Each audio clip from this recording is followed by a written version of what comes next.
এদেশ 90% মুসলমানের দেশ। বারবার এদেশের মানুষের ঈমান আকীদার বিরুদ্ধে একটি ষড়যন্ত্রকারী মহল আঘাত হানার চেষ্টা করেছে। কোরআন সুন্নাহর বিরুদ্ধে তারা নারী নীতিমালা নিয়ে বারবার সরকারকে ভুল বোঝানোর চেষ্টা করেছে। কিন্তু এদেশের তাওহীদি জনতাকে সাথে নিয়ে এদেশের দেশপ্রেমিক উলামায়ে কেরাম তা বারবার প্রতিহত করেছেন। বাংলার মাটিতে কোরআন সুন্নাহ বিরোধী কোনো আইন তারা বাস্তবায়ন হতে দেন নাই। আবারও সেই পতিত শক্তি অন্তর্বর্তীকালীন সরকারের মাথার উপর সওয়ার হয়ে আবার সেই পতিত কোরআন সুন্নাহ বিরোধী নারী নীতিমালা পাশ করার পায়তারা করে যাচ্ছে। ইতিমধ্যেই আমরা লক্ষ্য করেছি প্রধান উপদেষ্টার বরাবর তারা কোরআন সুন্নাহ বিরোধী নারী নীতিমালা পেশ করেছে এবং আমাদের মাননীয় প্রধান উপদেষ্টা অতি সত্বর তা বাস্তবায়নের প্রতিশ্রুতি দিয়েছেন। আমরা বলতে চাই, আমরা ডক্টর মোহাম্মদ ইউনূসের পাশে প্রথম দিন থেকে ছিলাম, এখনো আছি। জানি না তিনি এই কোরআন সুন্নাহ বিরোধী নারী নীতিমালা পড়েছেন কিনা, তিনি ঘেটে দেখেছেন কিনা। আমরা বিশ্বাস করতে চাই তিনি হয়তো এখনো দেখেন নাই, কারণ তিনি যখন দেখবেন যেটি কোরআন সুন্নাহ বিরোধী নীতিমালা, তিনি কখনো তা বাস্তবায়ন করার জন্য নির্দেশ প্রদান করতে পারেন না। কারণ আমরা ইতিপূর্বে ডক্টর মোহাম্মদ ইউনূসের কাছ থেকে ইসলাম বিরোধী কোনো কথা, আলেম ওলামা বিরোধী কোনো বক্তব্য আমরা ইতিপূর্বে শুনতে পাই নাই। সুতরাং আমরা বিশ্বাস রাখতে চাই তিনি যখন বুঝবেন এই নারী নীতিমালা কোরআন সুন্নাহর বিরোধী, তিনি তা কখনো বাস্তবায়ন করার জন্য নির্দেশ প্রদান করবেন না।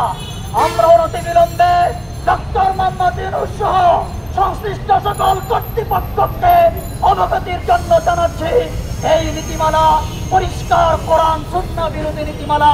এই নীতিমালা বাস্তবায়ন করলে এদেশে আলেম ওলামারা আবার রাস্তায় নেমে আসবে।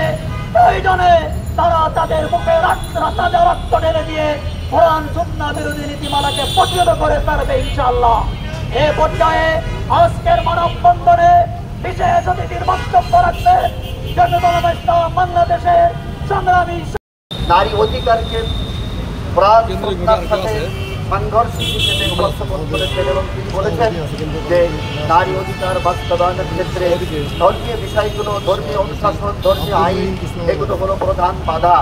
আমরা তাকে জানিয়ে দিতে চাই এদেশ মুসলমানের দেশ, এদেশ শাহজালাল ইয়ামানের দেশ, এদেশ শাহজাহানের দেশ, এদেশ 90% মুসলমানের দেশ। সুতরাং কোনোভাবেই তাকে সরাসরি কোরআন বিরোধী এই নীতিমালা বাস্তবায়ন করতে দেওয়া হবে না ইনশাআল্লাহ।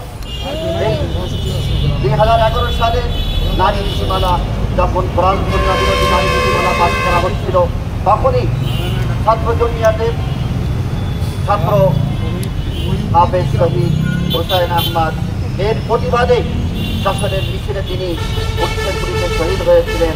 আমরা তাদেরকে জানিয়ে দিতে চাই, যদি সোজা আঙ্গুলে ঘি না ওঠে তাহলে প্রয়োজনে আমরা আবারও রাজপথে এই নীতিমালা বাতিলের জন্য আমাদের রক্ত দিতে প্রস্তুত আছি। এই বলে আমার সংক্ষিপ্ত কথা সংগ্রামী সাথী বন্ধুগণ, এদেশ 90% মুসলমানের দেশ। বারবার এদেশের মানুষের ঈমান আকীদার বিরুদ্ধে একটি ষড়যন্ত্রকারী মহল আঘাত হানার চেষ্টা করেছে। কোরআন সুন্নাহর বিরুদ্ধে তারা নারী নীতিমালা নিয়ে বারবার সরকারকে ভুল বোঝানোর চেষ্টা করেছে। কিন্তু এদেশের তাওহীদি জনতাকে সাথে নিয়ে এদেশের দেশপ্রেমিক উলামায়ে কেরাম তা বারবার প্রতিহত করেছেন।